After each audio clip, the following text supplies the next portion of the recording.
This is Rob Reiner.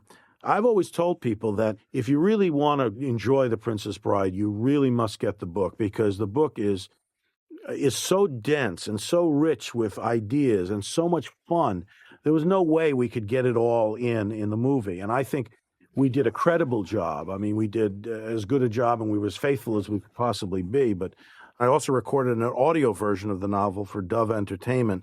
And you're about to hear excerpts from that recording, which will provide you with some insight into the extensive, detailed background of the film's characters. And so without further ado, let's give it a whirl. William Goldman's The Princess Bride. It's 1941, autumn. I'm a little cranky because my radio won't get the football games. I lie back listening to the soaps, and after a while I try finding Northwestern versus Notre Dame, and my stupid radio will pick up every Chicago station except the one carrying the game. It was so frustrating. I was lying there sweating, and my stomach felt crazy, and I was pounding the top of the radio to make it work right, and that was how they discovered I was delirious with pneumonia. Pneumonia today is not what it once was, especially when I had it. 10 days or so in the hospital and then home for a long recuperating period. I was just this lump going through a strength-gathering time, which is how you have to think of me when I came upon The Princess Bride. It was my first night home, drained, still one sick cookie. My father came in. I thought to say good night. He sat on the end of my bed. "Chapter 1, The Bride," he said. It was only then that I kind of looked up and saw he was holding a book. I said, "Huh? What?" I didn't hear. "Chapter 1, The Bride." He held up the book then. "I'm reading it to you for relax. By S. Morgenstern, great Florinese writer, The Princess Bride." Picture this now, an all but illiterate old man struggling with an enemy tongue, an all but exhausted young boy fighting against sleep. Who could suspect that in the morning a different child would awake? Even a week later, I was not aware of what had begun that night. What happened was just this. I got hooked on the story. For the first time in my life, I became actively interested in a book. Me, the sports fanatic. Me, the game freak. Me, the only 10-year-old in Illinois with a hate-on for the alphabet, wanted to know what happened next. The Princess Bride, S. Morgenstern's classic tale of true love and high adventure. The Good Parts version, abridged by William Goldman. The year that Buttercup was born, the most beautiful woman in the world was a French scullery maid named Annette. Annette worked in Paris for the Duke and Duchess de Guiche, and it did not escape the Duke's notice that someone extraordinary was polishing the pewter. Buttercup at 15 knew none of this. She was not the most beautiful woman in the world, but she was in the top 20, and that primarily on potential. Certainly not on any particular care she took of herself. She hated to wash her face. She loathed the area behind her ears. She was sick of combing her hair. What she liked to do was ride her horse and taunt the farm boy. The horse's name was Horse, and it came when she called it, and it did what she told it. The farm boy did what she told him too. Actually, he was more a young man now, but he had been a farm boy when, orphaned, he had come to work for her father, and Buttercup referred to him that way still. "Farm boy, fetch me this. Get me that, farm boy. Quickly, you lazy thing. Trot now, or I'll tell father." "As you wish." That was all he ever answered. "As you wish." The farm boy had eyes like the sea before a storm, but who cared about eyes? And he had pale blonde hair, if you like that sort of thing. And certainly he was muscular, but anybody would be muscular who slaved all day. "Oh," Buttercup gasped. "Oh, oh dear." She was outside his hovel before dawn. "I love you," Buttercup said. "I know this must come as something of a surprise, since all I've ever done is scorn you and degrade you and taunt you, but I have loved you for several hours now, and every second more. Dearest Wesley, I've never called you that before, have I? Wesley, Wesley, Wesley, darling Wesley, sweet, perfect Wesley, whisper that I have a chance to win your love." And with that, she dared the bravest thing she'd ever done. She looked right into his eyes. He closed the door in her face. Buttercup ran. She whirled and burst away, and the tears came bitterly. She could not see. She stumbled. She slammed into a tree trunk, fell, rose, ran on. Back to her room she fled, back to her pillow. Safe behind the locked door, she drenched the world with tears. It was dusk when she heard footsteps outside her door, then a knock. "I've been saying it so long to you. You just wouldn't listen. Every time you said, 'Farm boy, do this,' you thought I was answering as you wish. But that's only because you were hearing wrong. I love you," was what it was. "I'll send for you soon, believe me." He reached out his right hand. Buttercup found it very hard to breathe. She managed to raise her right hand to his. They shook. "Goodbye," he said. She made a little nod. He took a third step, not turning. She watched him. He turned, and the words ripped out of her. "Without one kiss?" They fell into each other's arms. 5 years. It was dawn when the two horsemen reined in at the hilltop. Count Rugen rode a splendid black horse, large, perfect, powerful. The prince rode one of his whites. "She delivers milk in the mornings," Count Rugen said. "And she is truly, without question, no possibility of error beautiful?" "She was something of a mess when I saw her," the Count admitted, "but the potential was overwhelming." "A milkmaid." The prince ran the words across his rough tongue. "I don't know that I could wed one of them, even under the best conditions. People might snicker that she was the best I could do." "True," the Count admitted. "If you prefer, we can ride back to Florence City without waiting." "We've come this far," the prince said. "We might as well, His voice quite simply died. "I'll take her," he managed, finally, as Buttercup rode by below them. "No one will snicker, I think," the Count said. "I must court her now," the prince said. "Leave us alone for a minute." He rode the white expertly down the hill. Buttercup had never seen such a giant beast, or such a rider. "I am your prince, and you will marry me," Humperdinck said. Buttercup whispered, "I am your servant, and I refuse." "I am your prince, and you cannot refuse." "I am your loyal servant, and I just did." "Refusal means death." "Kill me, then." "I am your prince, and I'm not that bad. How could you rather be dead than married to me?" "Because," Buttercup said, "marriage involves love, and this is not a pastime at which I excel. I tried once, and it went badly, and I am sworn never to love another." "Love," said Prince Humperdinck. "Who mentioned love? Not me, I can tell you. Look, there must always be a male heir to the throne of Florin. Once my father dies, there won't be an heir, just a king. When that happens, I'll marry and have children until there is a son. So you can either marry me and be the richest and most powerful woman in 1,000 miles and give away turkeys at Christmas and provide me a son, or you can die in terrible pain in the very near future. Make up your own mind." "I'll never love you." "I wouldn't want it if I had it." "Then by all means let us marry." Fabric will make the prince suspect the Guildarians have abducted his love. She still loved to ride, and every afternoon, weather permitting or not, she rode alone for several hours in the wild land before the castle. Suddenly she reined horse, for standing in the dimness beyond was the strangest trio she had ever seen. The man in front was dark, a Sicilian perhaps, with the gentlest face, almost angelic. He had one leg too short, and the makings of a humpback, but he moved forward toward her with surprising speed and nimbleness. "We are but poor circus performers," the Sicilian explained. That was all Buttercup remembered. His hands expertly touched places on her neck, and unconsciousness came. She woke to the lapping of water. She was wrapped in a blanket, and the giant Turk was putting her in the bottom of a boat. "I think you should kill her now," the Turk said. "The less you think, the happier I'll be," the Sicilian answered.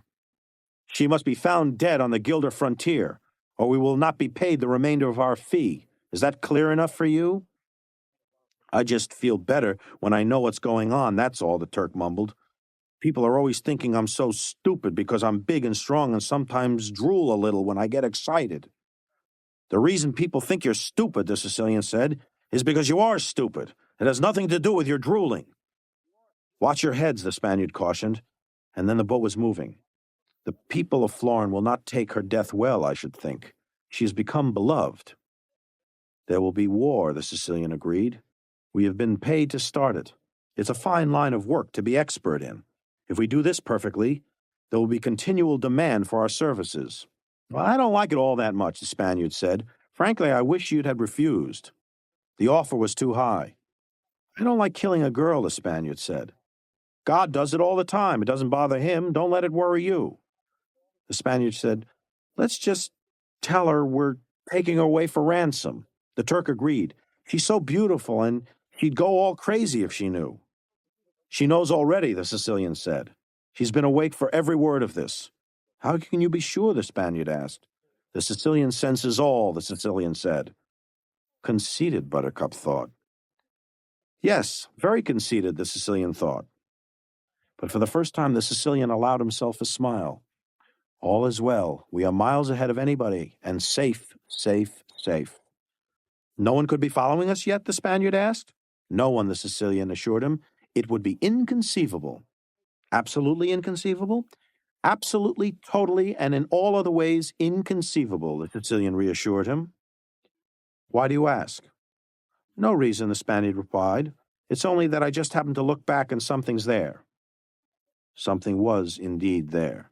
Less than a mile behind them, across the moonlight, was another sailing boat with a giant sail that billowed black in the night, and a single man at the tiller, a man in black. The Spaniard looked at the Sicilian. It must just be some local fisherman out for a pleasure cruise alone at night through shark-infested waters. He's gaining on us, the Turk said.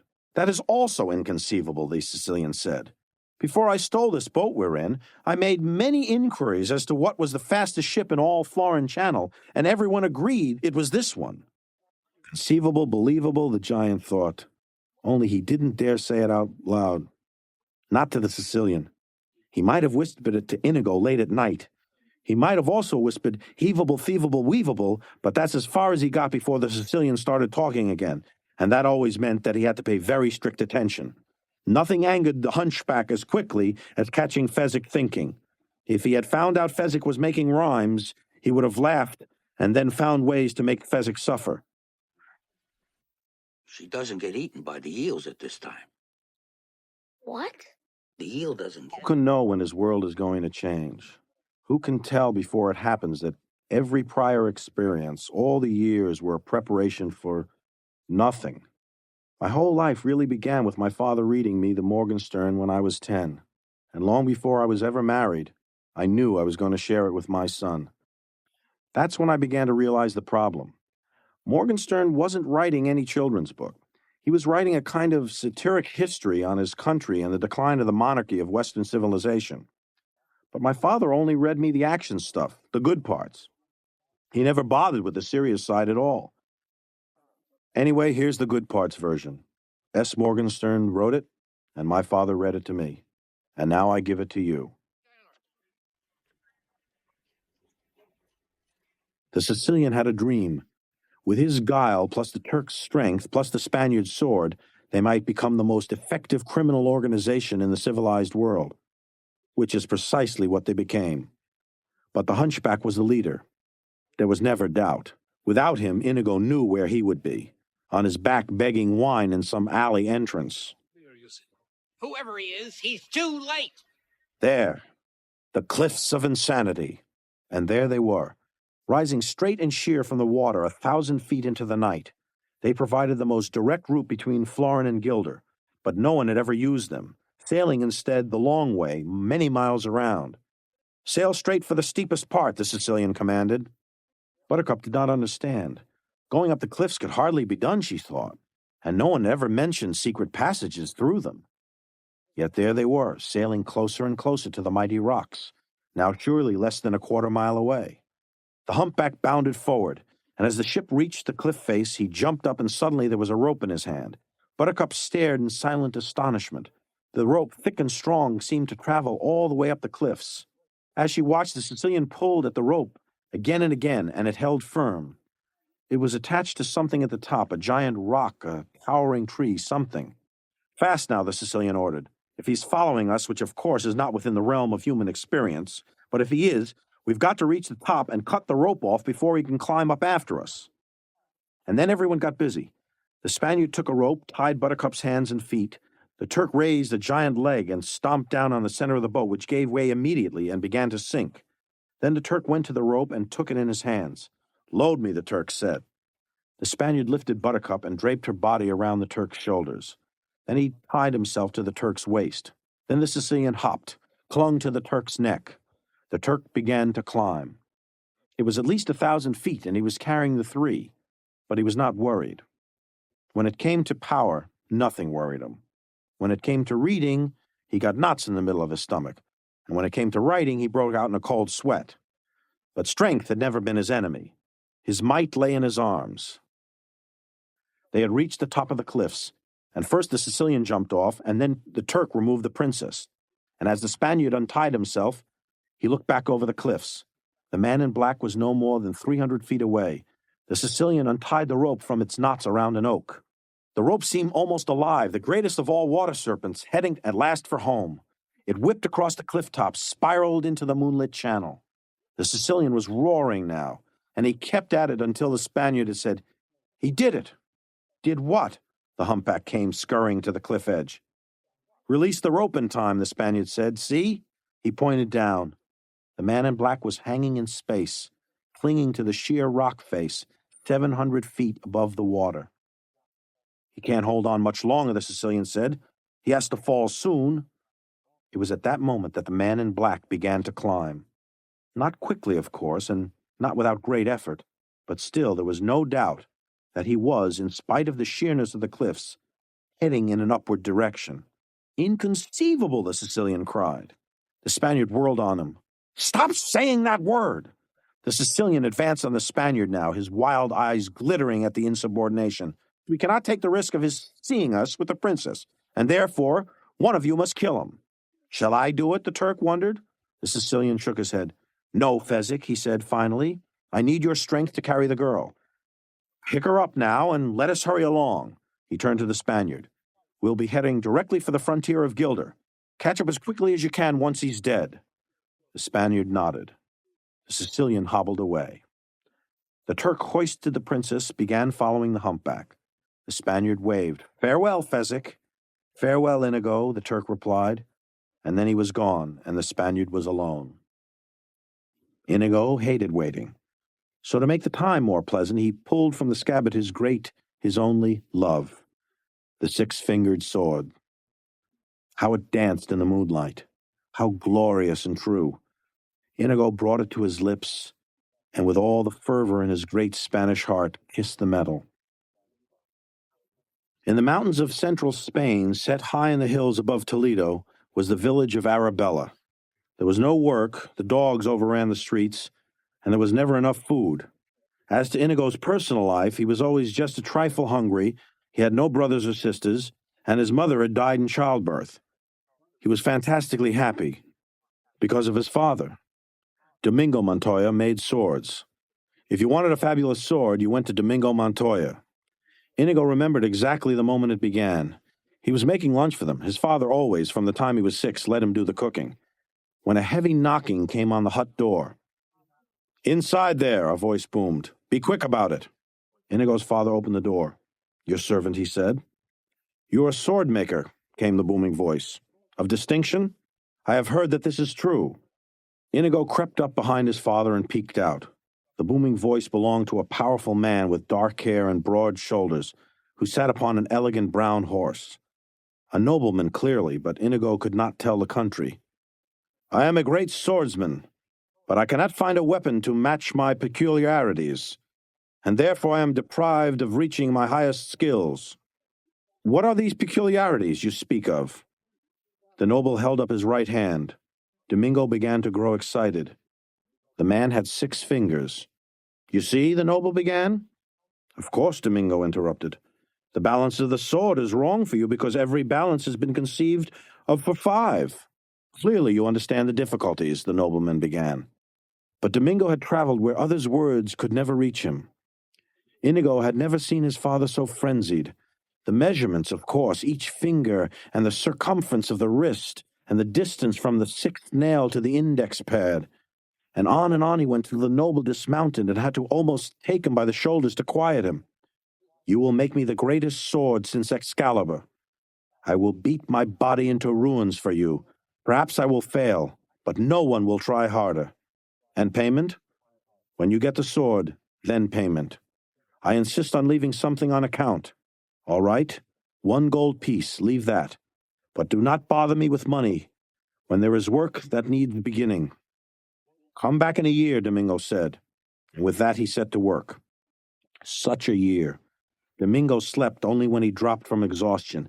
He ate only when Inigo would force him to. A year of the handle being right, but the balance being wrong. Of the balance being right, but the cutting edge too dull. Of the cutting edge sharpened, but that threw the balance off again. Such a year. One night Inigo woke to find his father seated, staring, calm. Inigo followed the stare. The 6-fingered sword was done. Even in the hut's darkness it glistened. At last, Domingo whispered. He could not take his eyes from the glory of the sword. After a lifetime, Inigo. Inigo, I am an artist. The big-shouldered nobleman did not agree. When he returned to purchase the sword, he merely looked at it a moment. Not worth waiting for, he said. You are disappointed? Domingo could scarcely get the words spoken. I'm not saying it's trash, you understand, the nobleman went on, but it's certainly not worth 500 pieces of gold. I'll give you 10. It's probably worth that. Wrong, Domingo cried. It's not worth 10. It's not worth even 1. Here.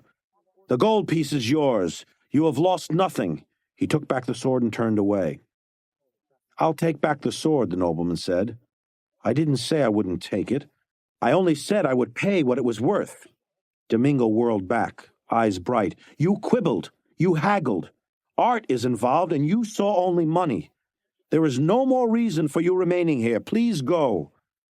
The sword, the noble said. The sword belongs to my son, Domingo said. I give it to him now. It is forever his. Goodbye. You're a peasant and a fool, and I want my sword. You're an enemy of art, and I pity your ignorance, Domingo said. They were the last words he ever uttered.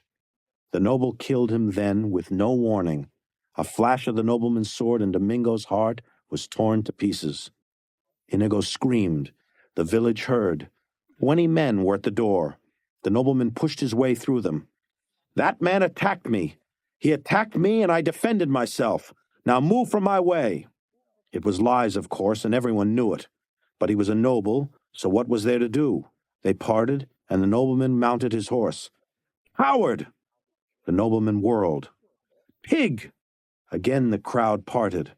Inigo stood there, holding the 6-fingered sword, repeating his words. Coward! Pig! Killer!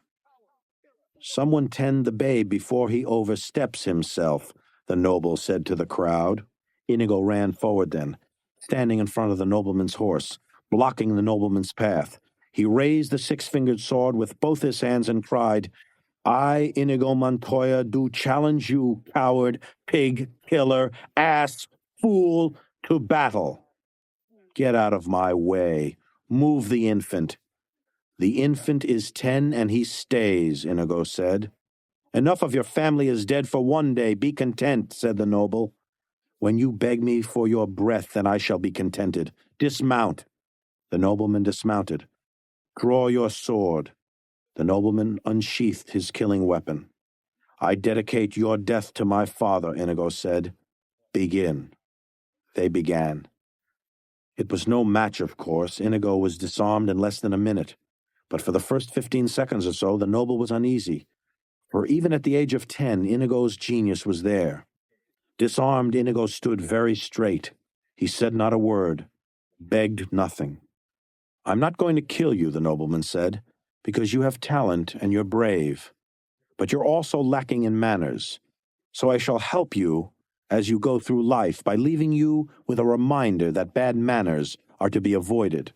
And with that his blade flashed 2 times, and Inigo's face began to bleed. 2 rivers of blood poured from his forehead to his chin, one crossing each cheek. Everyone watching knew it then. The boy was scarred for life. The nobleman replaced his sword, remounted, and rode on. For 10 years, Inigo studied to attain the rank of wizard in swordsmanship. He had it all carefully prepared in his mind. He would find the six-fingered man, he would go up to him, he would say simply, "Hello, my name is Inigo Montoya. You killed my father. Prepare to die." And then, oh, then the duel.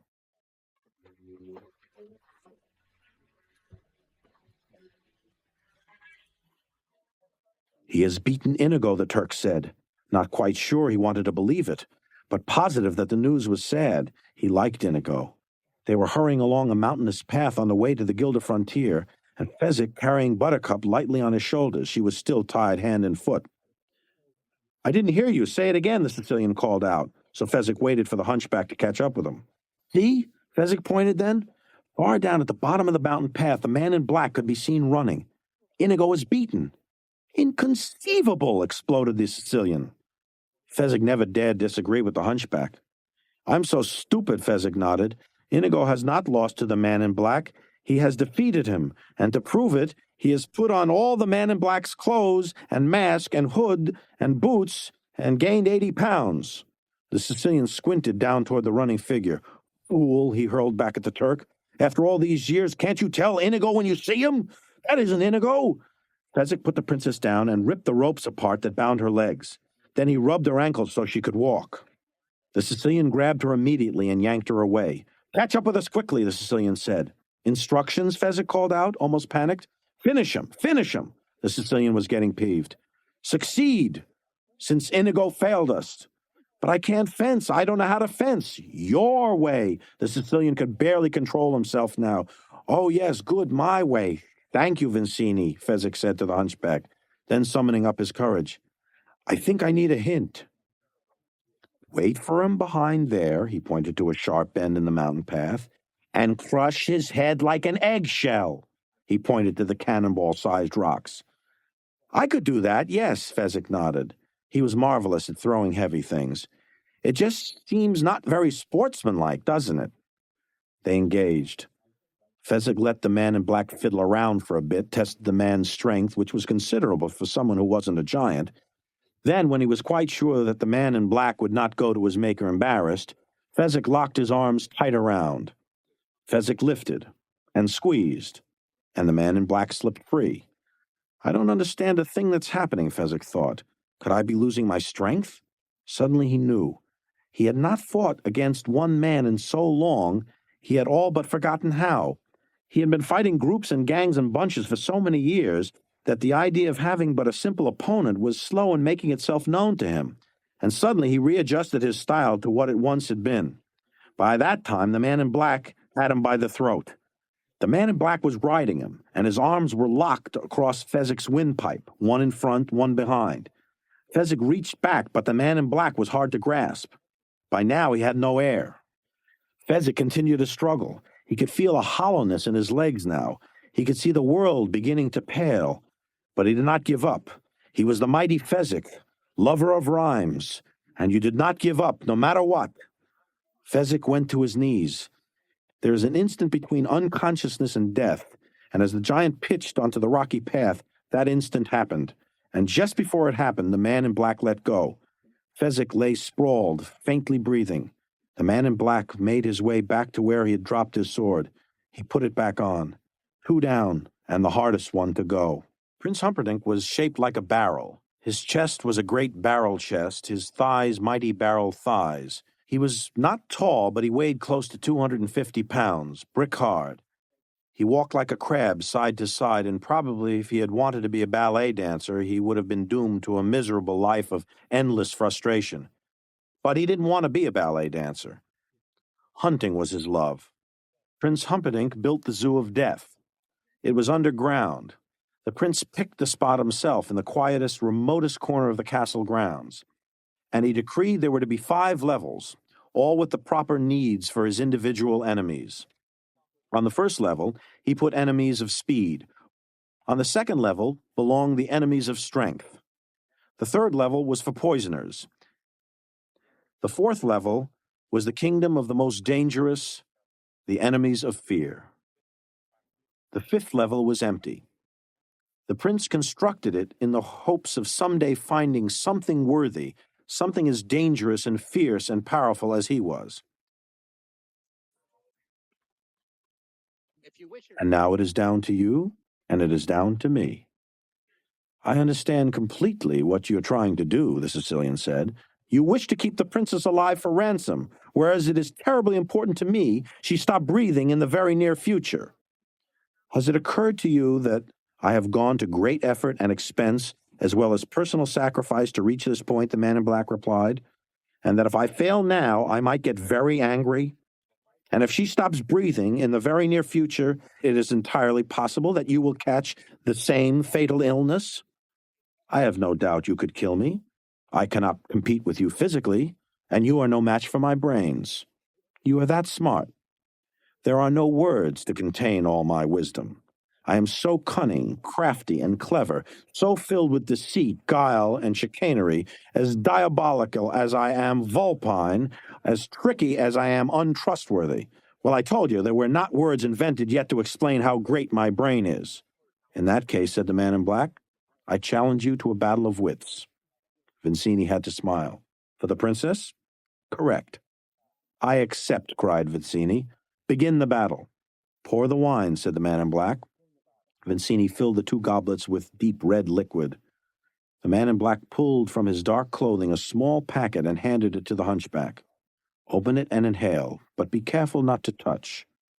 Vizzini took the packet and followed instructions. I smell nothing. The man in black took the packet again. What you do not smell is called iocane powder. It is odorless, tasteless, dissolves immediately in any kind of liquid. It also happens to be the deadliest poison known to man. The man in black reached down for the goblets. He took them and turned away. Vizzini cackled aloud in anticipation. The man in black busied himself a long moment. Then he turned again, and with a goblet in each hand. Very carefully he put the goblet in his right hand in front of Vizzini, and put the goblet in his left hand across the kerchief from the hunchback. He sat down in front of the left-hand goblet and dropped the empty iocane packet by the cheese. Your guess, he said. Where's the poison? Guess, Vizzini cried. I don't guess. I think. I ponder. I deduce. Then I decide. But I never guess. You've beaten my Turk, which means you are exceptionally strong. And exceptionally strong men are convinced that they are too powerful ever to die, too powerful even for iocane poison. So you could have put it in your cup, trusting on your strength to save you. Thus I can clearly not choose the wine in front of you. But you also bested my Spaniard, which means you must have studied, because he studied many years for his excellence. And if you can study, you are clearly more than simply strong. You are aware of how mortal we all are, and you do not wish to die, so you would have kept the poison as far from yourself as possible. Therefore I can clearly not choose the wine in front of me. You're just trying to make me give something away with all this chatter, said the man in black angrily. Well, it won't work. You'll learn nothing from me, that I promise you.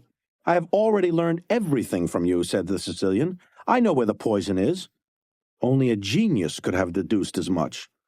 How fortunate for me that I happen to be one, said the hunchback, growing more and more amused now. Shall we drink, then? Pick, choose. Quit dragging it out. You don't know. You couldn't know. The Sicilian only smiled at the outburst. Then a strange look crossed his features as he pointed off behind the man in black. What in the world can that be? He asked. The man in black turned around and looked. I don't see anything. Oh, well, I could have sworn I saw something. No matter. The Sicilian began to laugh. I don't understand what's so funny, said the man in black. Tell you in a minute, said the hunchback. But first let's drink. And he picked up his own wine goblet. The man in black picked up the one in front of him. They drank. You guessed wrong, said the man in black. You only think I guessed wrong, said the Sicilian, his laughter ringing louder. That's what's so funny. I switched glasses when your back was turned, fool. You fell victim to one of the classic blunders. The most famous is never get involved in a land war in Asia, but only slightly less well known is this. Never go in against a Sicilian when death is on the line. He was quite cheery until the iocane powder took effect. The man in black stepped quickly over the corpse, then roughly ripped the blindfold from the princess's eyes.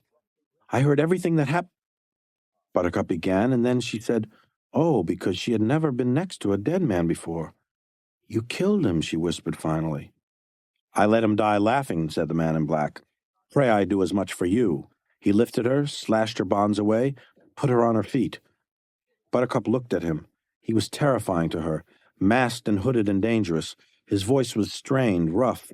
"Who are you?" she asked. "I am no one to be trifled with," replied the man in black. "That is all you ever need know." And with that he yanked her upright.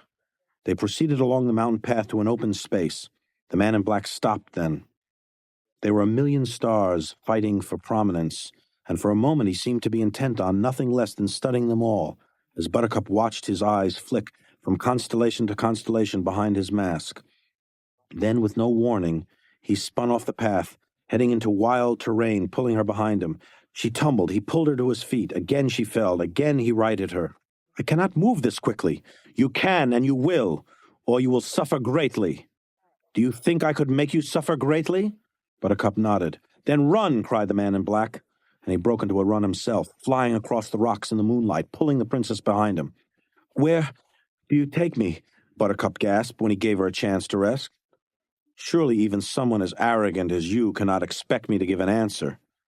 You have confidence that your dearest love will save you, do you?" "I never said he was my dearest love, and yes, he will save me, that I know." "You admit to me that you do not love your husband-to-be. Fancy, an honest woman. You're a rare specimen, Highness." "The prince and I have never from the beginning lied to each other. He knows I do not love him." "Are not capable of love is what you mean." "I am very capable of love," Buttercup said. "I have loved more deeply than a killer like yourself can possibly imagine." He slapped her. "That is the penalty for lying, Highness." "But I spoke the truth. I did. Buttercup saw his hand rise a second time, so she stopped quickly, fell dead silent. Then they began to run again. It was close to dawn when they first saw the armada. They were running along the edge of a towering ravine. When they stopped, Buttercup sank down to rest. The man in black stood silent over her. "Your love comes, not alone," he said then. The man in black pointed back the way they had come. Buttercup stared, and as she did, the waters of Florin Channel seemed as filled with light as the sky was filled with stars. "He must have ordered every ship in Florin after you," the man in black said. "May I please tell you something, Highness? You're very cold." "I'm not. Very cold and very young, and if you live, I think you'll turn to hoarfrost." "Why do you pick at me? I have come to terms with my life, and that is my affair. I am not cold, I swear, but I have decided certain things. It is best for me to ignore emotion. I have not been happy dealing with it."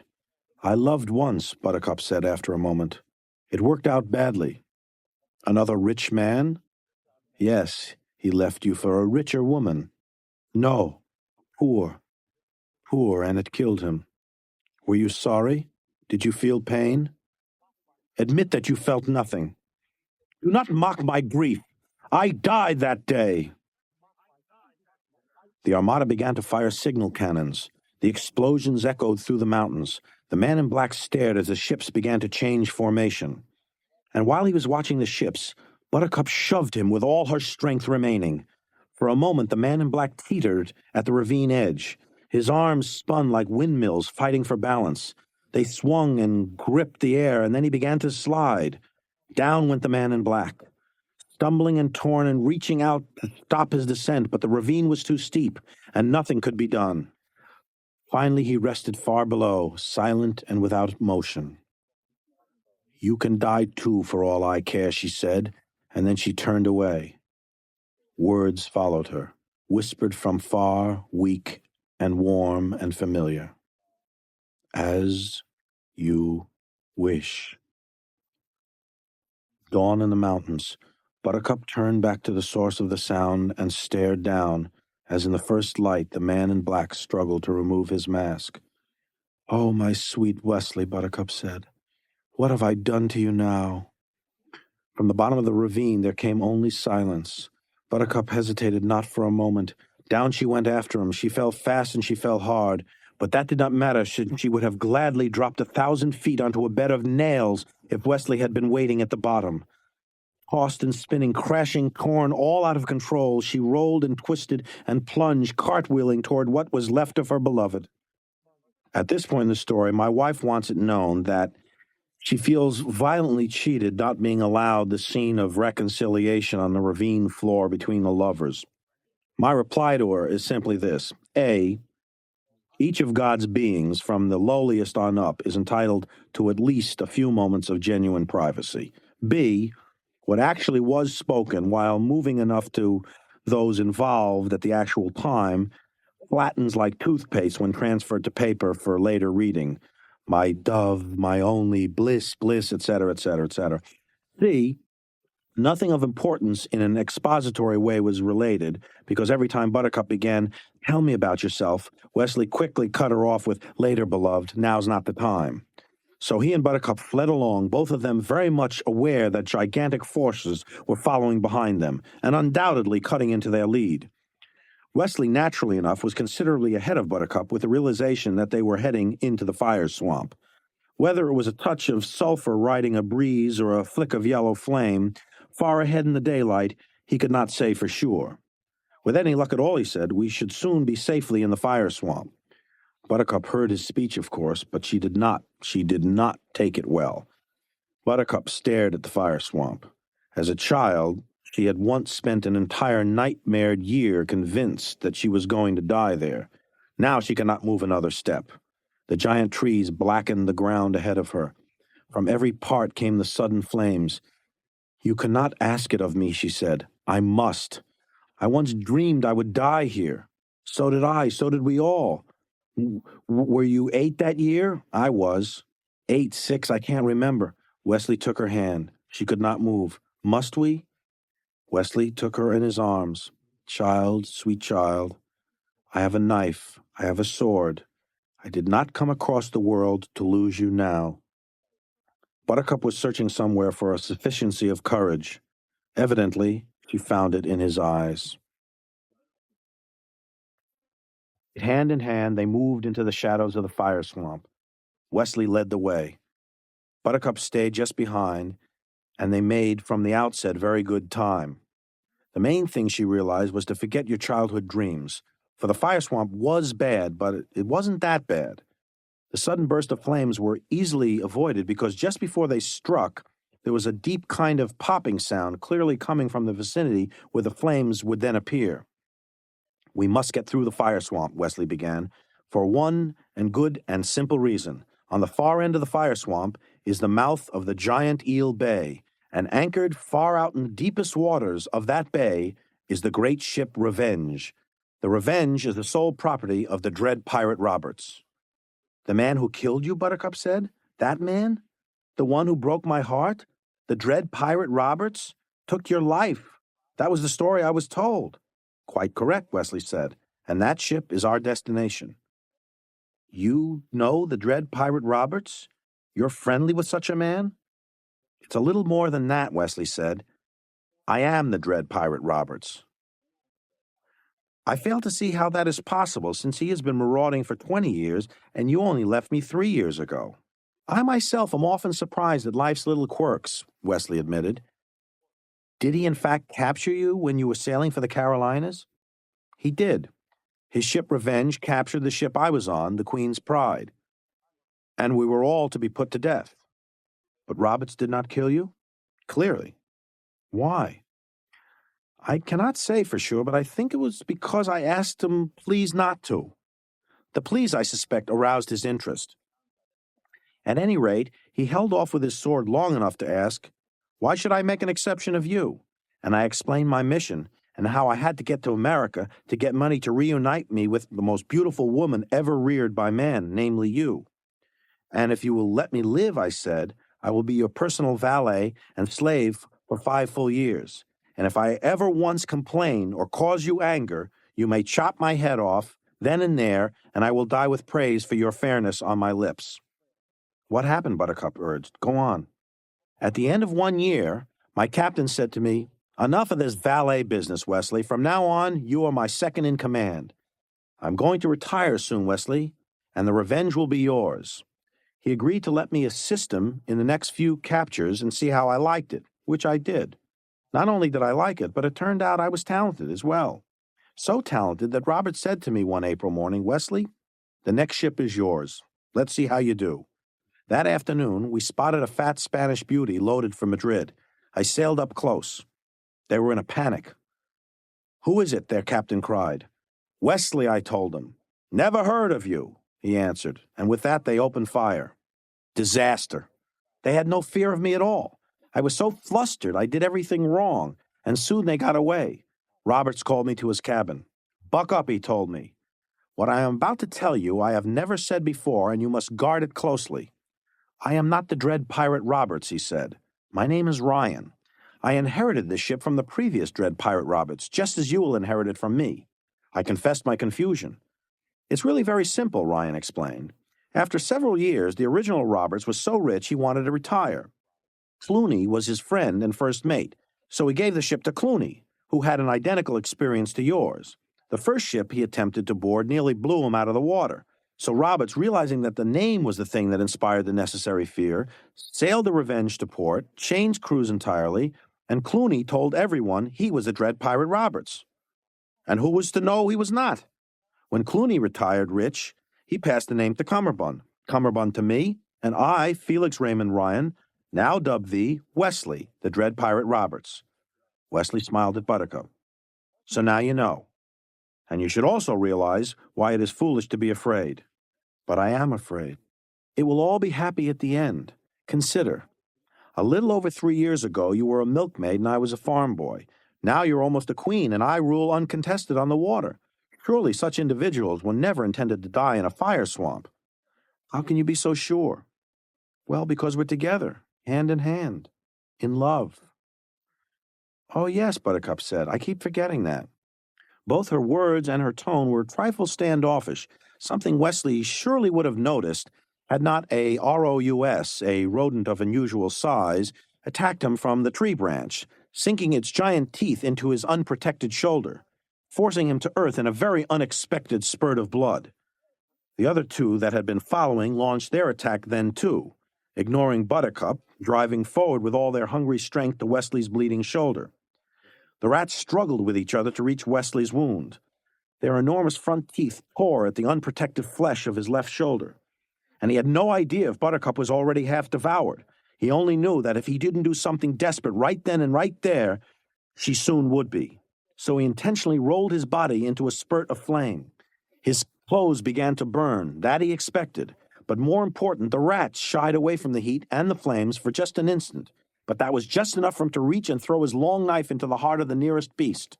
The other two turned instantly on their own kind and began eating it while it was still screaming. Wesley took Buttercup's hand, and again they started to move. It was nearly dusk when they at last saw the great ship Revenge, far out in the deepest part of the bay.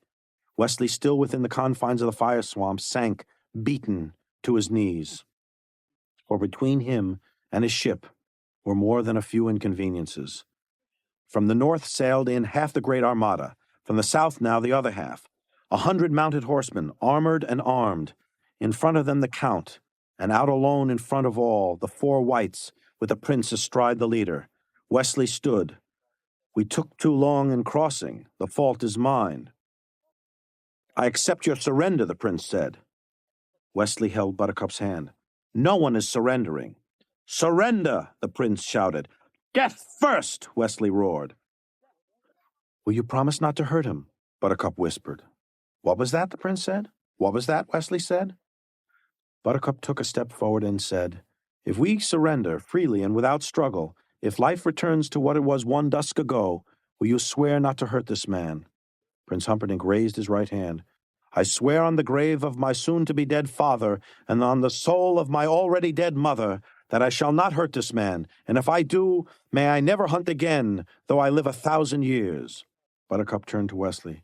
"There," she said, "you can't ask for more than that, and that is the truth."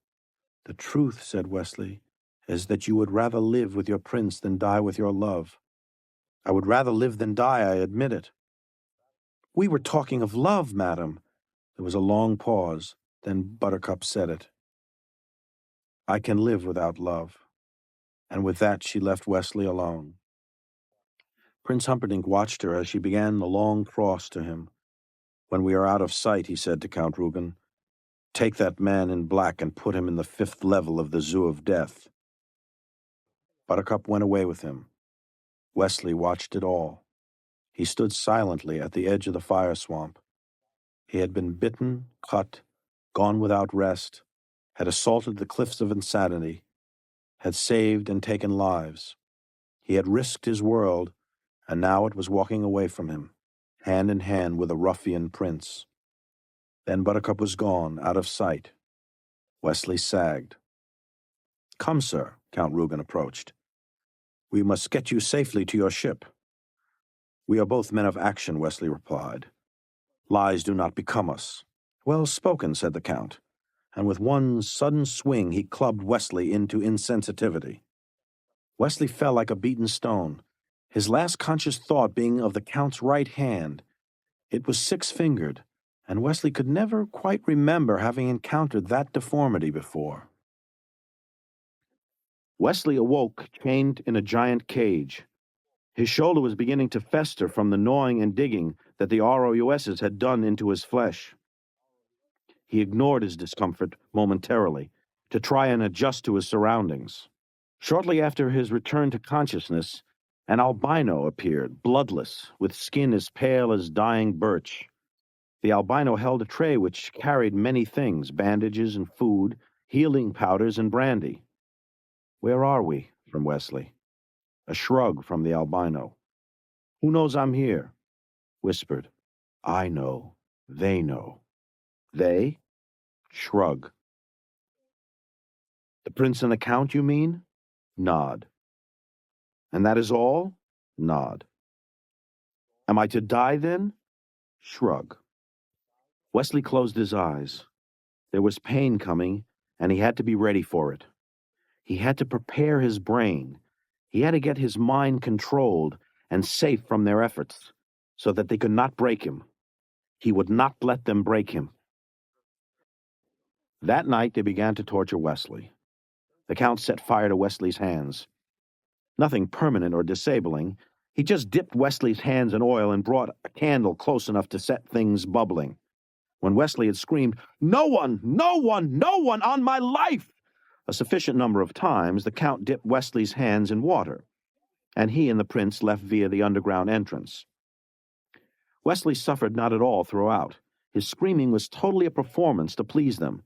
The minute the Count brought the candle close, Wesley raised his eyes to the ceiling, dropped his eyelids over them, and in a state of deep and steady concentration, he took his brain away. That was the secret. If you could take your brain away from the present and send it to where it could contemplate skin like wintry cream, well, let them enjoy themselves. When there were 50 days to go before the wedding, Buttercup knocked on the door to Prince Humperdinck's chambers. She entered when he bid her to. "I see trouble," he said. "You look very ill." And so she did. Beautiful, of course, still that, but in no way well. "It comes to this," Buttercup began. "In the fire swamp I made the worst mistake in all the world. I love Wesley. I always have. It seems I always will. I did not know this when you came to me. Please believe what I am about to say. When you said that I must marry you or face death, I answered, 'Kill me.' I meant that. I mean this now, too. If you say I must marry you in 50 days, I will be dead by morning." The prince was literally stunned. After a long moment, he knelt by Buttercup's chair and in his gentlest voice started to speak. "I admit that when we first became engaged, there was to be no love involved. But surely you must have noticed, in this last month of parties and festivities, a certain warming of my attitude. Have you considered the possibility that he might not now want any longer to marry you?" Until that moment she had not. "Here he is, off sailing somewhere with the dread pirate Roberts. He has a month to survive the emotional scars you dealt him. What if he wants now to remain single? Or worse, what if he has found another? I think, sweetest child, that we should strike a bargain, you and I. If Wesley wants to marry you still, bless you both. If, for reasons unpleasant to mention, his pride will not let him, then you will marry me as planned and be the Queen of Florin." "He couldn't be married, I'm sure. Not my Wesley." She looked at the prince. "But how can I find out?" "What about this? You write him a letter telling him everything. We'll make 4 copies. I'll take my 4 fastest ships and order them off in all directions. Whichever of my ships finds him will run the white flag of truce, deliver your letter, and Wesley can decide. I'm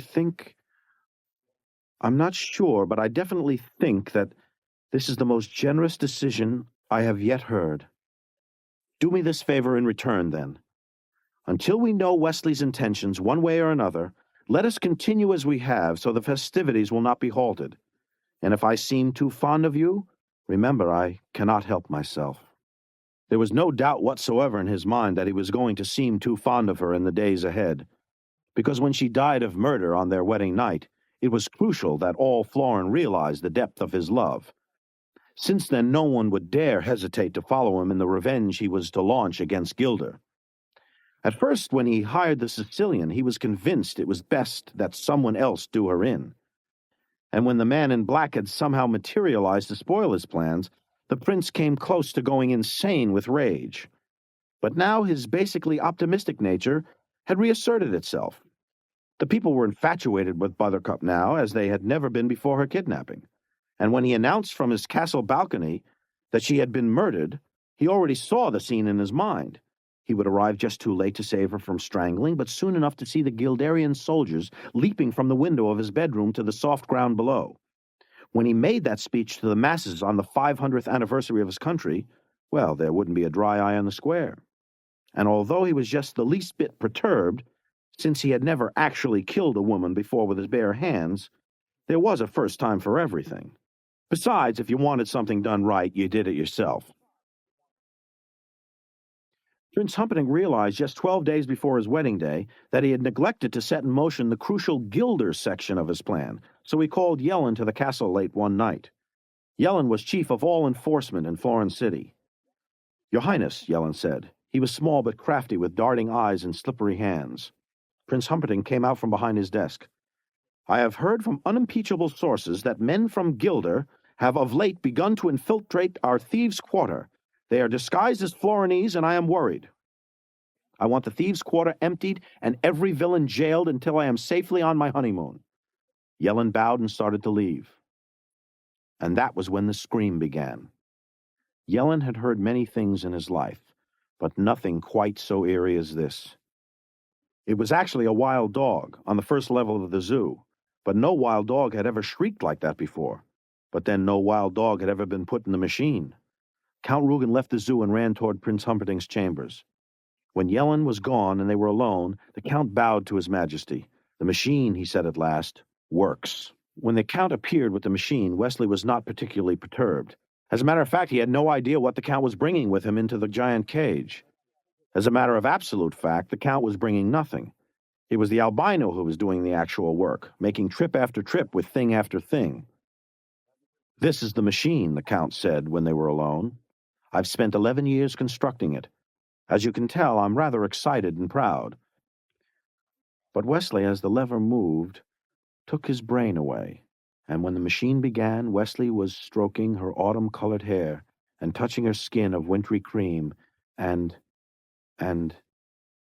then his world exploded, because the cups were everywhere, and before they had punished his body but left his brain. Only not the machine. The machine reached everywhere. His brain slid away, slid far from love into the deep vault of despair, down through the house of agony into the county of pain. Inside and out, Wesley's world was ripping apart, and he could do nothing but crack along with it.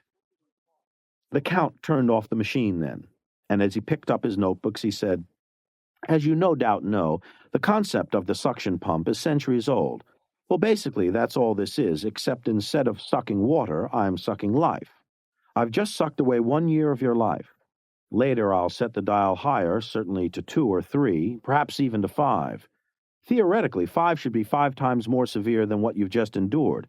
So please be specific in your answers. Tell me now, honestly, how do you feel?" In humiliation and suffering and frustration and anger, and anguish so great it was dizzying, Wesley cried like a baby. "Interesting," said the Count, and carefully noted it down. The conquest of the thieves' quarter began. Yellen worked long and hard at it each day, but the thieves' quarter was a mile square, so there was much to do. 36 hours before the sunset wedding, There were half a dozen holdouts left in the thieves' quarter. Yellen gathered the best of the brute squad and led him into the quarter for what simply had to be the final foray. "Is that everyone, then?" Yellen asked as various brutes were visible leaving the thieves' quarter, pulling various wagons. "I think there's still the fencer with the brandy," the noisy one began. "See, they tried getting him out yesterday, but I can't be bothered with a drunk. Get him out of here, and do it now, both of you. Take that wagon with you, and be quick. This quarter must be locked and deserted by sundown." We're going, the noisy one replied, and he hurried off, letting the quiet one bring the wagon. "They tried getting this fencer yesterday, some of the standard enforcers, but it seems he has certain sword skills that make him wary. But I think I have a trick that'll work." The quiet one hurried along behind, dragging the wagon. "Stay with the wagon," the noisy one added, and then whispered, "Here comes my trick." With that, he walked alone around the corner and stared ahead at the skinny fellow sitting clutching the brandy bottle on the stoop. "Ho there, friend," the noisy one said. "I'm not moving. Keep your ho there," said the brandy drinker. "Hear me through, please. I have been sent by Prince Humperdinck himself, who is in need of entertainment. Tomorrow is our country's 500th anniversary, and the dozen greatest tumblers and fencers and entertainers are at this very moment competing. The finest pair will compete personally tomorrow for the new bride and groom. If you like, I, at great personal sacrifice, will rush you to the fencing contest, where, if you're as good as I'm told, you might have the honor of entertaining the royal couple tomorrow." The Spaniard managed to stand. He unsheathed his sword and flashed it a few times across the morning. "I'm waiting for Vincini." "Meanie." "I'm not mean, I'm just following the rule." "Cruel." "Not cruel, not mean, can't you understand? And here his voice trailed off for a moment as he squinted. Then quietly he said, "Fezzik?"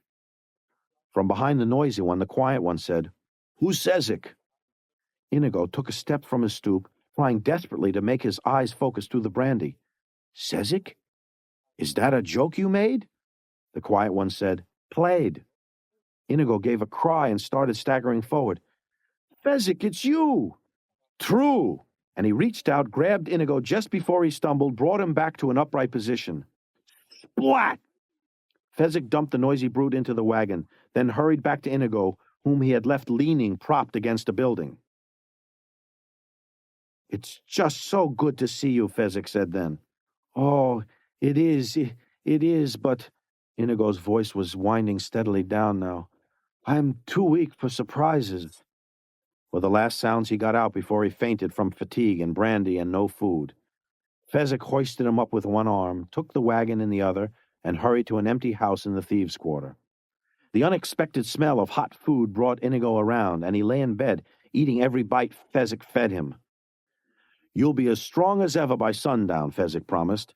"The six-fingered man is named Count Rugen, and he's here right now in Florence City." "The man in black, did he get by you?" "Yes, fairly, too. Strength against strength." "Then it was he that killed Vizzini?"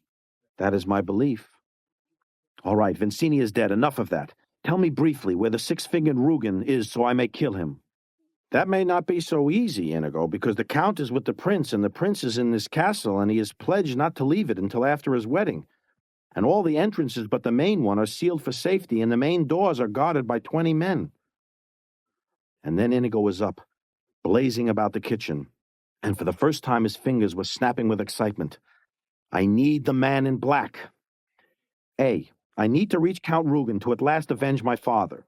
B, I cannot plan on how to reach Count Rugen.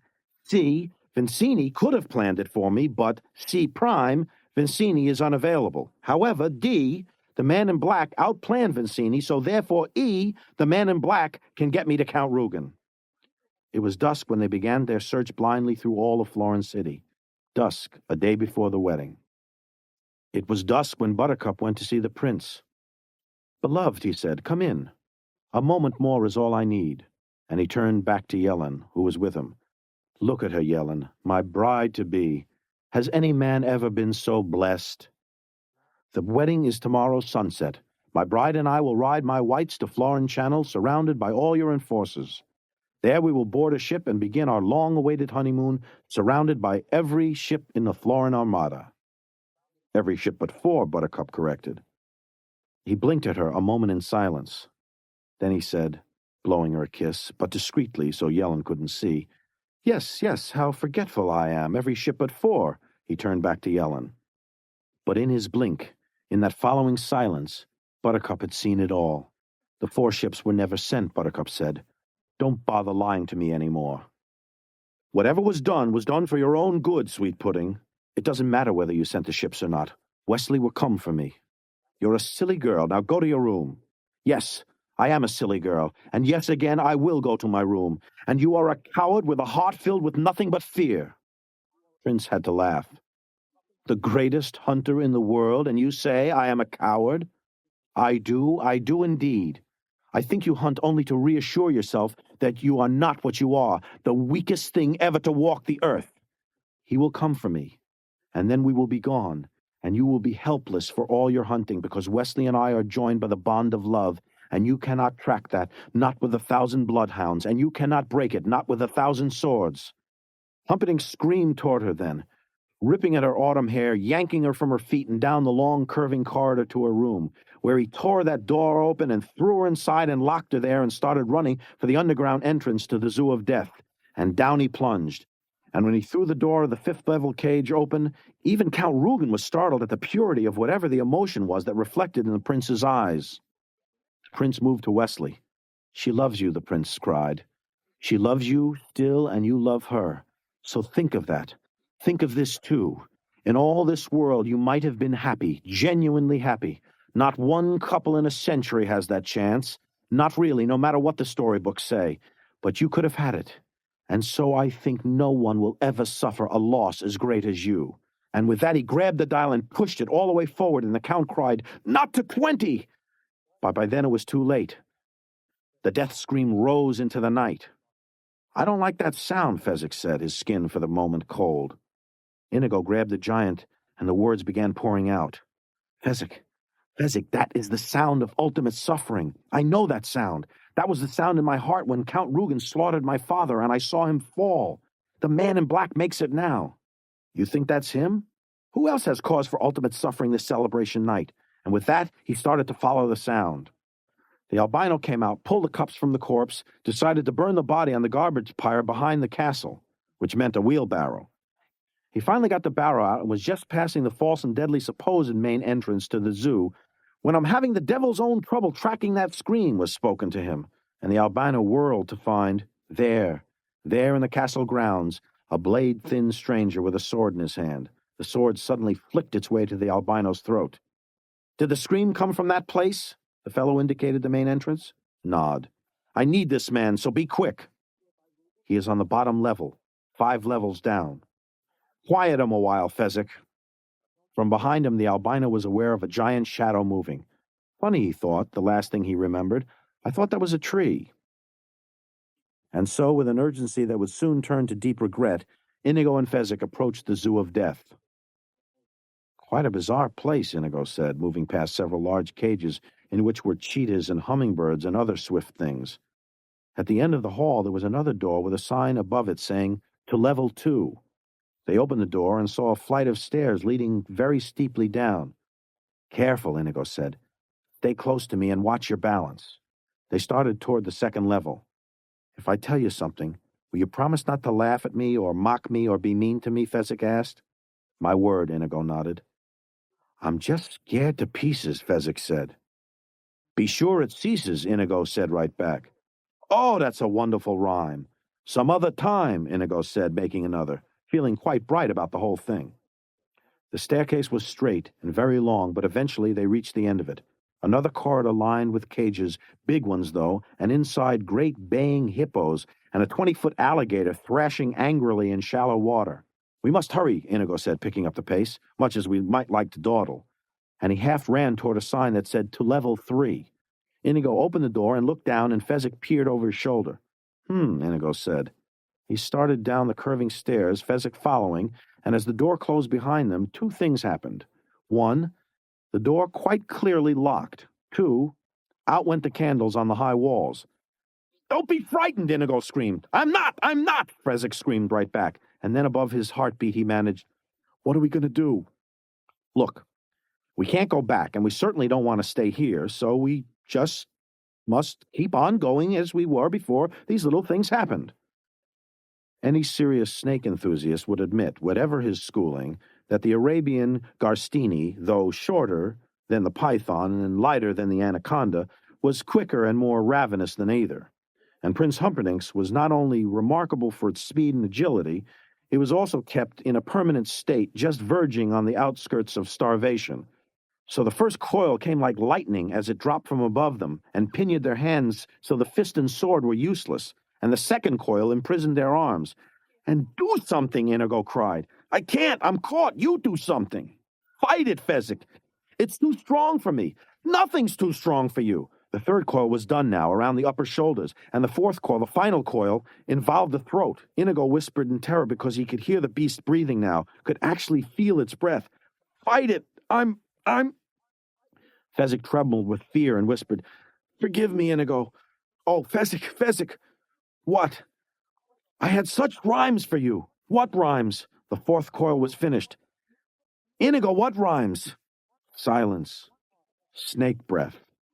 "Inigo, I want to know the rhymes before I die. Inigo, tell me the rhymes," Fezzik said.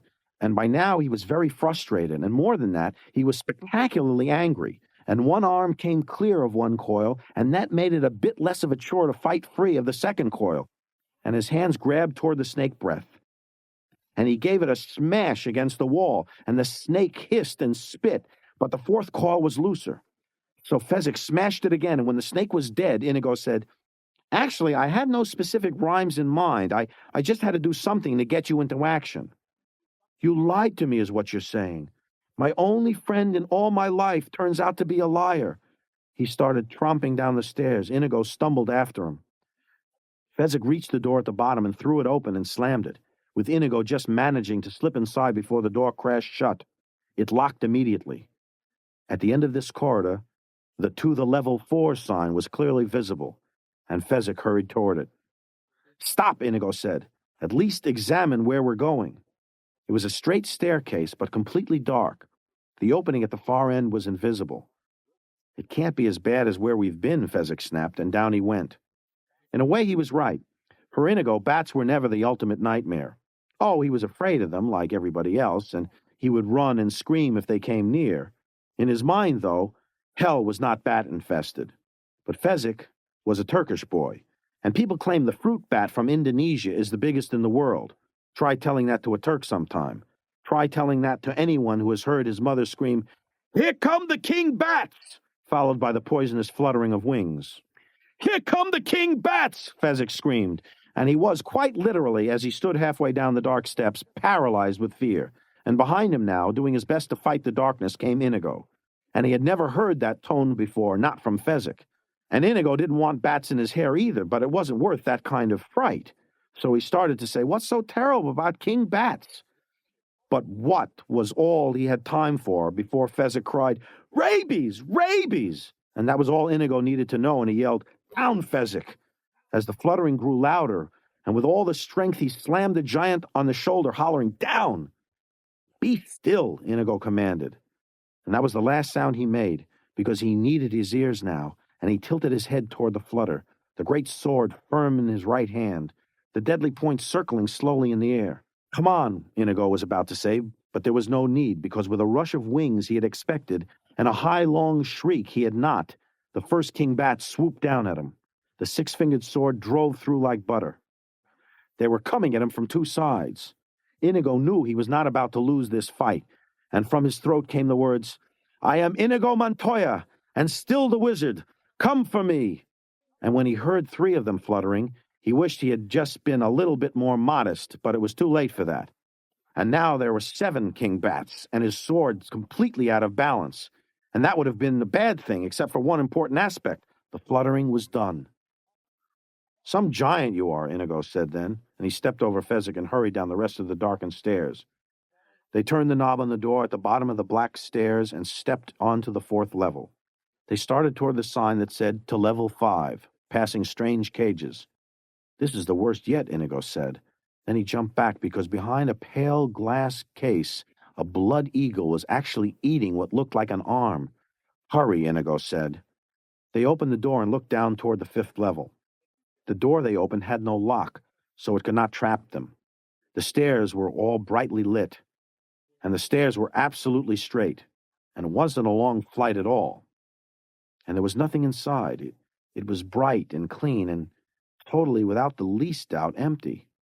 "Looks all right," Fezzik said. "No, it's supposed to.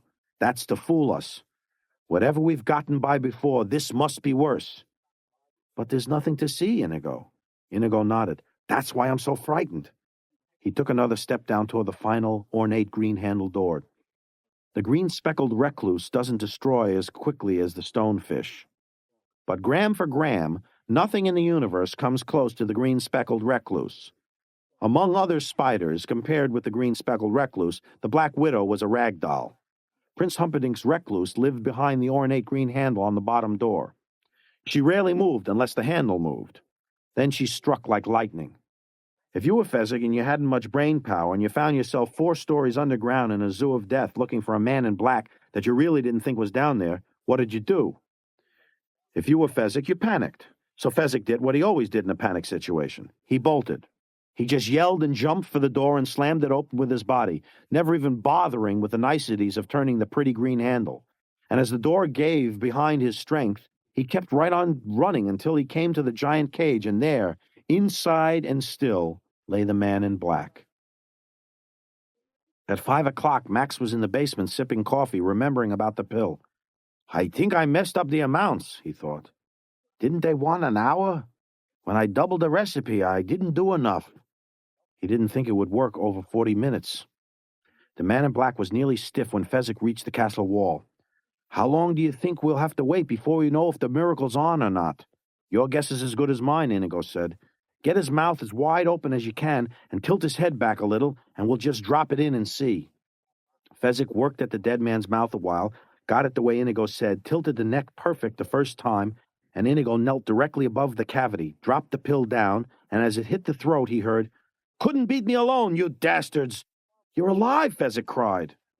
The man in black sat immobile like a ventriloquist dummy, just his mouth moving. That is perhaps the most childishly obvious remark I have ever come across. But what can you expect from a strangler? Why won't my arms move? "You've been dead," Inigo explained. "And we're not strangling you," Fezzik explained. "We were just getting the pill down." "The resurrection pill," Inigo explained. "I bought it from Miracle Max, and it works for 60 minutes. "What happens after 60 minutes? Do I die again?" It wasn't 60 minutes. He just thought it was. Actually, it was 40. Only they had used up one already in conversation, so it was down to 39. "We don't know. Probably you just collapse and need tending for a year or however long it takes you to get your strength back." "The last thing I remember was dying, so why am I on this wall? Are we enemies? Have you got names? I'm the Dread Pirate Roberts, but you can call me Wesley." "Fezzik." "Inigo Montoya of Spain." "Let me tell you what's been going on." He stopped and shook his head. "No," he said. "There's too much. It would take too long. The wedding is at 6, which leaves us probably something over a half an hour to get in, steal the girl, and get out, but not before I kill Count Rugen." "It's impossible," Wesley cried. "I am Inigo Montoya, and I do not accept defeat. You will think of something. I have complete confidence in you." "I mean, if we even had a wheelbarrow, that would be something," Wesley said. "Where do we put that wheelbarrow the albino had?" Inigo asked. "Over the albino, I think," Fezzik replied. "Maybe we can get a wheelbarrow," Inigo said. "Well, why didn't you mention that in the first place?" Wesley said, sitting up. When Buttercup heard the wedding was to be moved up, she wasn't the least upset. Wesley was always prepared for contingencies, and if he could rescue her at 6, he could just as happily rescue her at 5:30. Actually, Prince Humperdinck got things going even faster than he had hoped. It was 5:23 when he and his bride-to-be were kneeling before the aged Archdean of Florin. It was 5:24 when the Archdean started to speak, and 5:25 when the screaming started outside the main gate. Buttercup only smiled softly. "Here comes my Wesley now," was all she thought. It was not, in point of fact, her Wesley that was causing the commotion out front. Wesley was doing all he could to simply walk straight down the incline toward the main gate without help.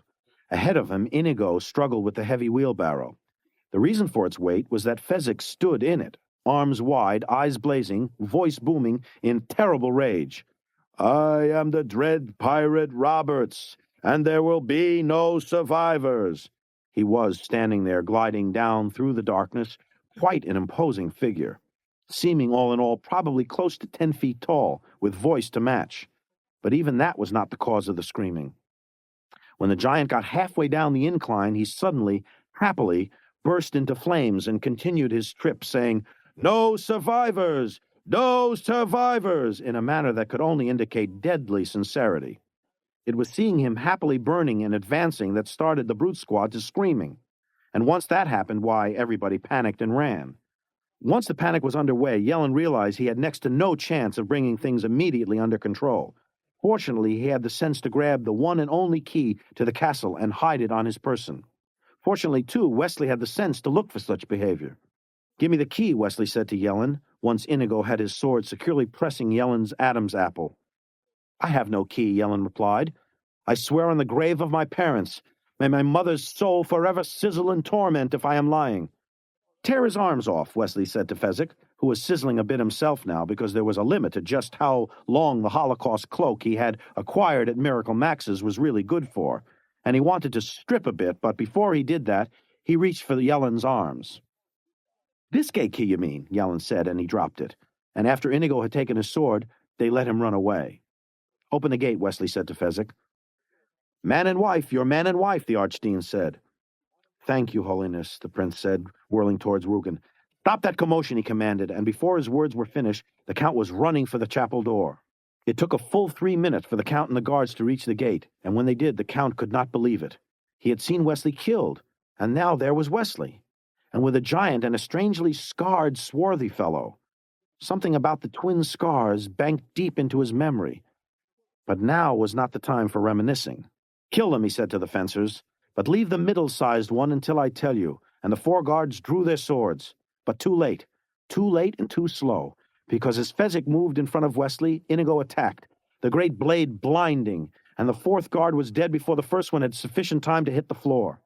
Inigo executed a quick and well-formed bow. "Hello," he said. "My name is Inigo Montoya. You killed my father. Prepare to die." My name is Inigo Montoya. You killed my father. Prepare to die. And in reply, the Count did a genuinely remarkable and unexpected thing. He turned and ran. It was now 5:37. Inigo at 5:37 was so startled at the Count's cowardice that for a moment he simply stood there. Then he gave chase, but the Count made it through a doorway, slammed it and locked it, and Inigo was helpless to budge the thing.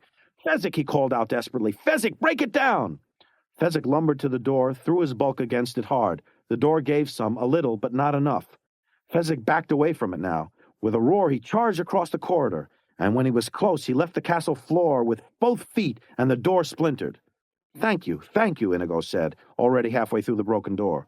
"What do I do now, though?" Fezzik called. "Back to Wesley," Inigo answered, in full flight now, beginning chasing through a series of rooms. "Stupid," Fezzik punished himself with, and he turned and rejoined Wesley. Only Wesley was no longer there. Fezzik could feel the panic starting inside him. There was half a dozen possible corridors. Which, Fezzik said, trying to figure it out, trying for once in his life to do something right. "You'll pick the wrong one, knowing you," he said out loud. And then he took a corridor and started hurrying along it as fast as he could. He did pick the wrong one. Wesley was alone now, and Inigo had no way of knowing that Count Rugen had a Florinese dagger. It took Inigo until 5:41 before he actually cornered the Count, in a billiard room. "Hello," he was about to say. "My name is Inigo Montoya. You killed my father. Prepare to die." What he actually got out was somewhat less. "Hello, my name is and then the dagger rearranged his insides. The force of the throw sent him staggering backward into the wall. Domingo, he whispered, and then he was, at 42 minutes after 5, lost on his knees. "I'm sorry, Father." Count Rugen heard the words, but nothing really connected until he saw the sword still held in Inigo's hand. "You're that little Spanish brat I taught a lesson to," he said, coming closer now, examining the scars. "It's simply incredible. Have you been chasing me all these years, only to fail now? I think that's the worst thing I've ever heard of. How marvelous." Inigo could say nothing. The blood fauceted from his stomach. Count Rugen drew his sword.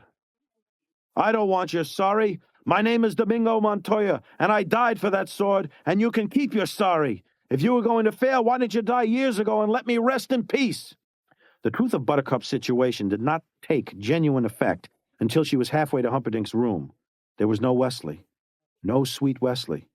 She gave a terrible sigh, not so much of sadness as of farewell. By 5:48, Buttercup felt quite sure she would be dead. It was still a minute before that as she stood staring at the prince's knives. They were made in varying sizes, and the prince's looked to be one of the largest. She pulled it from the wall, put it to her heart. There are always too few perfect breasts in this world. Leave yours alone, she heard. And there was Wesley on the bed. It was 5:48, and she knew she would never die. Wesley, for his part, assumed he had until 6:15 for his hour to be up. Only he didn't have an hour, only 40 minutes. But as has been said, he had no way of knowing that. Inigo pulled the knife from his body and stuffed his left fist into the bleeding. Slowly, inch by inch, Inigo forced his body up the wall, using his legs just for pushing, letting the wall do all the supporting that was necessary. Count Rugen struck again, but for any number of reasons, most probably because he hadn't expected the other man's movement. He missed the heart and had to be content with driving his blade through the Spaniard's left arm. Inigo didn't mind. He didn't even feel it. His right arm was where his interest lay, and he squeezed the handle. And there was strength in his hand, enough to flick out the enemy, and Count Rugen hadn't expected that either. So he gave a little involuntary cry and took a step back to reassess the situation. Hello. My name is Inigo Montoya. You killed my father. Prepare to die. And they crossed swords. Inigo dug with his fist, and he didn't want to think what he was touching and pushing and holding into place, but for the first time he felt able to try a move. So the six-fingered sword flashed forward, and there was a cut down one side of Count Rugen's cheek. Another flash, another cut, parallel, bleeding. My name is Inigo Montoya. You killed my father. Prepare to die. Stop saying that. The Count was beginning to experience a decline of nerve. That was just to the left of your heart, Inigo struck again. Another scream. That was below your heart. Can you guess what I'm doing? Cutting my heart out. You took mine when I was 10. I want yours now. We are lovers of justice, you and I. What could be more just than that? The Count screamed one final time and then fell dead of fear. Inigo looked down at him. The Count's frozen face was petrified and ashen, and the blood still poured down the parallel cuts. It was glorious. If you like that kind of thing. Inigo loved it. Buttercup was baffled by Wesley's behavior. She rushed to him, expecting to be met halfway in a wild embrace. Instead, he only smiled at her and remained where he was, lying on the prince's pillows, a sword beside his body. Buttercup continued the journey alone and fell onto her very one and darling Wesley. She got off him. Are you angry at me for getting married? She wondered. You are not married, he said softly. Strange his voice was. Not in my church or any other. But this old man did pronounce widows happen. Every day. Don't they, your highness? And now his voice was stronger as he addressed the prince as he entered. Prince Humperdinck dove for his weapons, and a sword flashed in his thick hands. To the death, he said, advancing. Wesley gave a soft shake of his head. No, he corrected. To the pain. I don't think I quite understand that. Wesley lay without moving, but he was smiling more deeply now. I'll be only too delighted to explain. I expect to breathe a while, the prince said. I think you're bluffing. You've been prisoner for months, and I myself killed you less than a day ago, so I doubt that you have much might left in your arm. Possibly true, Wesley agreed, and when the moment comes, remember that. You're only alive now because you said to the pain. I want that phrase explained. My pleasure. It was 5:52 now, 3 minutes left. He thought he had 18. He took a long pause, then started speaking. I'm a pirate. We have our special tricks with swords. The first thing you lose will be your feet, Wesley said. The left, then the right, below the ankle. You will have stumps available to use within 6 months. Then your hands at the wrist. They heal somewhat quicker. 5 months is a fair average. Next your nose, no smell of dawn for you. Followed by your tongue. Then your left eye. And then my right eye, then my ears. And shall we get on with it, the prince said. It was 5:54. Wrong, Wesley's voice rang across the room. Your ears you keep, so that every shriek of every child at seeing your hideousness will be yours to cherish. That is what to the pain means. It means that I leave you to live in anguish, in humiliation, in freakish misery until you can stand it no more. So there you have it, pig. And I say this now, live or die, it's up to you. Drop your sword. The sword crashed to the floor. It was 5:55. Wesley's eyes rolled up into his head and his body crumpled and half-pitched from the bed, and the prince saw that and went to the floor grabbing for his sword, standing, starting to bring it high, when Wesley cried out, "Now you will suffer! To the pain!" His eyes were open again, open and blazing. "I'm sorry, I meant nothing. I didn't. Look!" And the prince dropped his sword a second time. "Tie him," Wesley said to Buttercup. "Be quick about it. Use the curtain sashes. They look enough to hold him." "You do it so much better," Buttercup replied. "Woman," Wesley roared, "you are the property of the dread pirate Roberts, and you do what you're told." Buttercup gathered the sashes and did what she could with tying up her husband. Humperdinck lay flat while she did it. "I wasn't afraid of you," he said to Wesley. "I dropped my sword because it will be so much more pleasure for me to hunt you down. I'll conquer Gilder, then I'll come for you.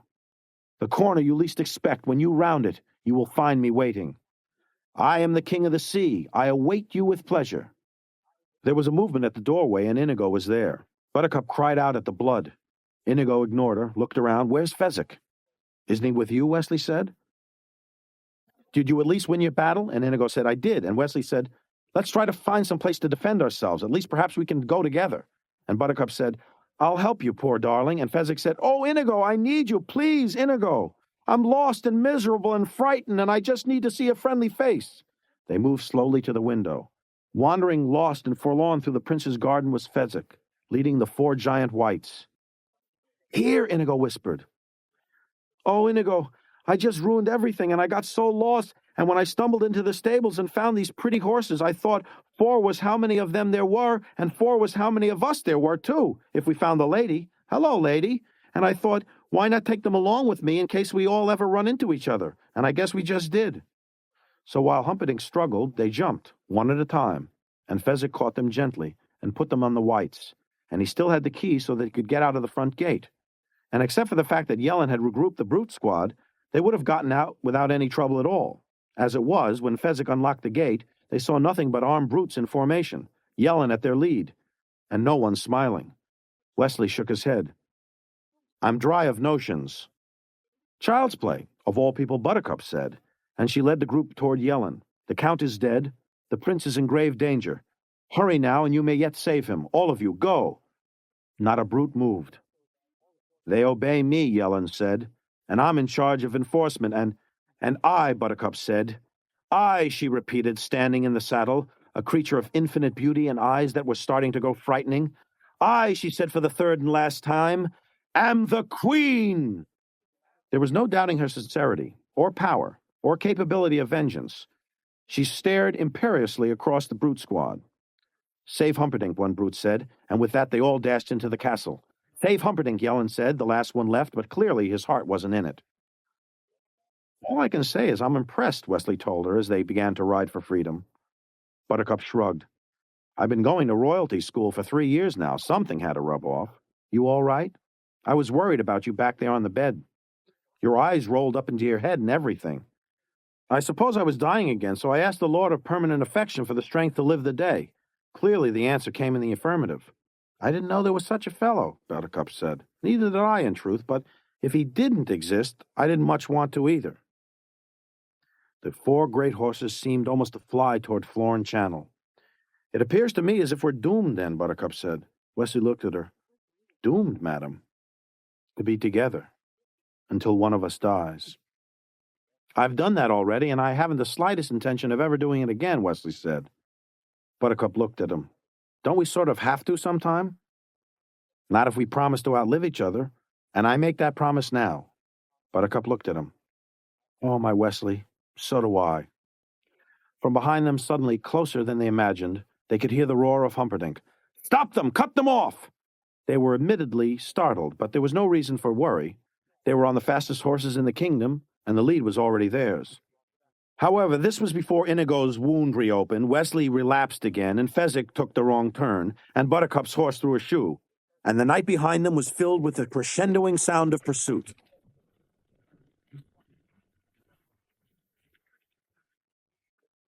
That's Morgenstern's ending. Lady of the Tiger type effect. This was before the Lady of the Tiger, remember. Now, he was a satirist, so he left it that way. And my father was, I guess, I realized too late, a romantic, so he ended it another way. Well, I'm an abridger, so I'm entitled to a few ideas of my own. Did they make it? Was the pirate ship there? You can answer it for yourself. But for me, I say yes, it was. And I say yes, they got away, and got their strength back and had lots of adventures, and more than their share of laughs. But that doesn't mean I think that they had a happy ending either. Because in my opinion, anyway, they squabbled a lot, and Buttercup lost her looks eventually, and one day Fezzik lost a fight, and some hot-shot kid whipped Inigo with a sword. And Wesley was never able to really sleep sound because of Humperdinck maybe being on the trail. I'm not trying to make this a downer, you understand. I mean, I really do think that love is the best thing in the world except for cough drops. But I also have to say that life isn't fair. It's just fairer than death, that's all.